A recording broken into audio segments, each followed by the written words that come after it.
ఒక సంగ పెద్ద అంటాడు, తాయిదు తప్పారా, తాయిదు తప్పారా, ఈత చెట్టు ఎందుకు సృష్టించిండ్రా దేవుడు,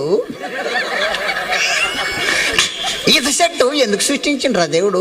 ఇంకొక సంగ పెద్ద అంటాడు, మరి తాడి చెట్టు ఎందుకు సృష్టించిండ్రా దేవుడు.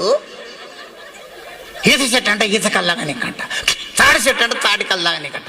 మరి జిల్లడి చెట్టు కూడా దేవుడే సృష్టించండు. జిల్లడి వాళ్ళు నావు బర్రెపాలు చిక్కగా ఉంటాయి, తాగగానే బురుగులు కట్టి నీళ్ళతో బిసుకపోతాడు, బిగ్గరైతాయి, బిసుకుపోతాడు, బిగ్గరైతాయి, నీరు కట్టలేక అవుతాం. బైబుల్లో తాగుడు తప్పనుందండి. తాగుడు వలన అప్పుల పాలవుతారంట. తాగుడు వలన వాడు ఏడబడతాడు వానికి అర్థమే కాదండి. తాగుడు వలన ఎన్ని కుటుంబాలు విడిపోయినాయి. వాస్తవం, తాగుడు తప్పు.